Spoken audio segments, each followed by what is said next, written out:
Hello and welcome to today's video on ACCA paper F1.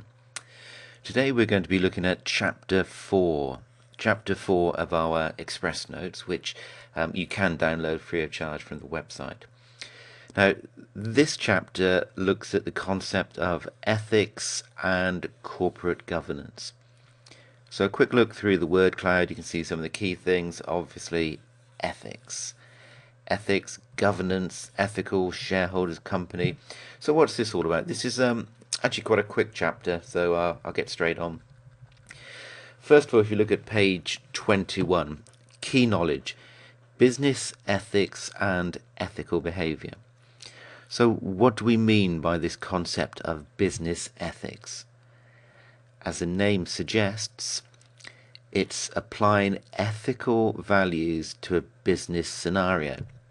So it's being ethical in a business sense.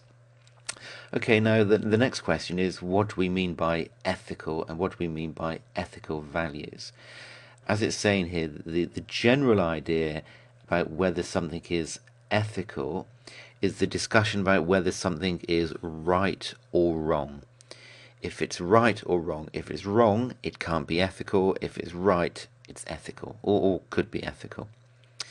Why are business ethics important? Next question. Well, from a general point, from society as a whole, it's going to be important for businesses and organizations to work in an ethical manner, to work in the right way. The next one, what about employees? If you're an employee, would you feel motivated to work in an ethical company as opposed to an unethical one? So it can be motivating for individuals, for people that work within ethical organizations. And also in terms of the shareholders, if you're working for an ethical organization, if the company or the organization has good ethics, then it could arguably help profitability, which in turn will be good news for the shareholders. Okay, so moving down to the next page. So how do we decide whether something is ethical or not? How do we determine whether an activity is considered to be ethical? A number of thoughts here. First of all, is it illegal? If it's illegal, it is likely to be unethical. If you steal something from somebody, that's illegal, and as a result of that, that is likely to be unethical. The next idea we can look at to determine whether an activity is ethical or not, does it agree with an organization's code of ethics? So some of the larger organizations will publish their own internal code of ethics, how they expect employees to operate, to work. What happens though if you work for maybe a smaller company or smaller organization that does not have their own internal code of ethics? What can you use then? Well, you can look towards a published code of ethics. And we'll look at one of these later on. What do we mean by published code of ethics? That's where a professional body, for example, will issue a code of ethics, guidance for their members on how they should act, how they should operate. Okay, the next area of this chapter, we're going to talk briefly about what is a profession. What do we mean by a profession? Now, the fact that you are studying ACCA paper F1 probably indicates that you want to qualify as a professional chartered accountant with the ACCA. The ACCA is a professional body and a profession, so the accountant, for example, also we have doctors and lawyers. An accountant is a professional, works in a profession, and this can be distinguished from other occupations by a number of facts. For example, there's a period of training. There's a process of qualification.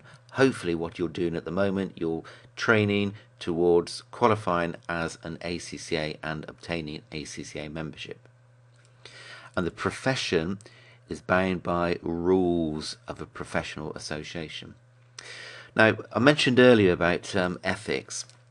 When you have a spare 5 minutes, have a quick look at this link. rulebook.accaglobal.com. Now this is a very good example of a code of ethics from a professional body. So it's the ACCA's code of ethics. You are not at this stage in paper F1, you're not expected to know every single word of that rule book, but it's a very good base document to give you a feel for what could be within a professional body's code of ethics. So have a quick look through at that link. Okay, now on the rest of this page, I'd like to introduce you to something called social responsibility. Social responsibility, corporate governance. Now, a lot of this is driven by something known as the separation of ownership and control. Separation of ownership and control. So what does that mean? That means different people own a business as compared to those that control the business. So this is quite a nice little diagram down here. We have a company here, an organization. Now who owns the company? It's the shareholders.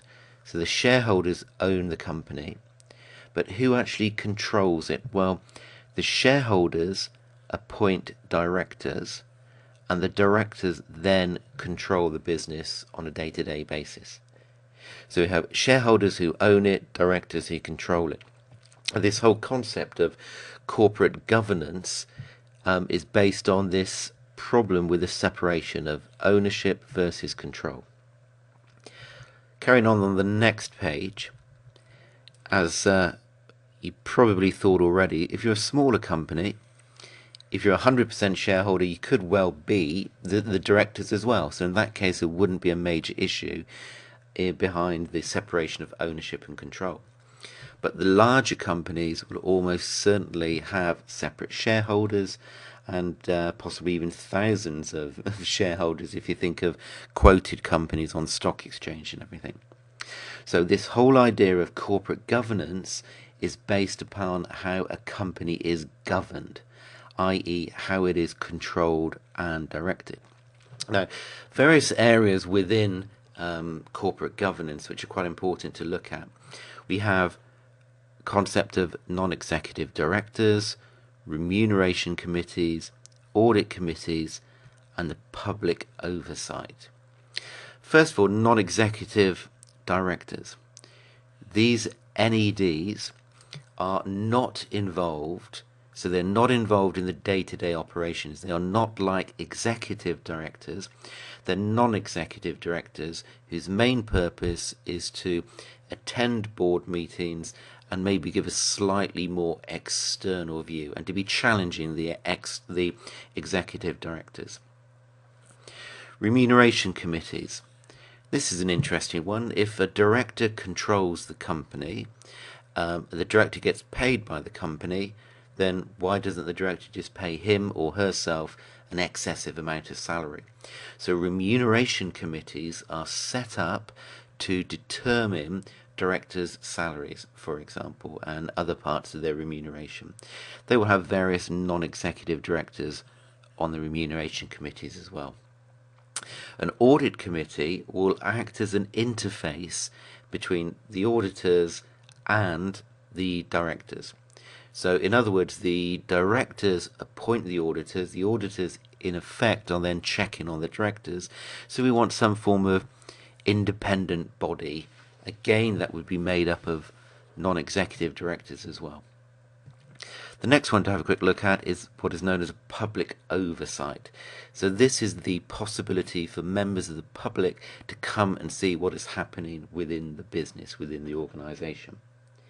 Now, I'll write down a link here. This is a very good website, British Airways, which I'm sure most of you have heard. British Airways, or BA, is a quoted company on the London stock market. Now, if you go to their corporate website, www.bashares.com, www.bashares.com, on the left hand side there's a link which is marked governance. follow that link and have a look around there for 10-15 minutes, because they've got some very good examples of details of the non-execs, the remuneration committees, the audit committees, and so on for a real-life company. So have a look around www.bashares.com. Follow the link on the left-hand side marked governance, and then look at examples of what a non-executive director is, what a remuneration committee comprises of. Now, the final part of this chapter talks about corporate social responsibility, CSR. Now, what this is talking about is an organisation's duty to look after all stakeholders as opposed to just the shareholders. As we can see here, traditionally CSR, corporate social responsibility, was quite often seen as a burden, as a hassle, as a problem for the company. But now lots of organisations see this as a source of opportunity.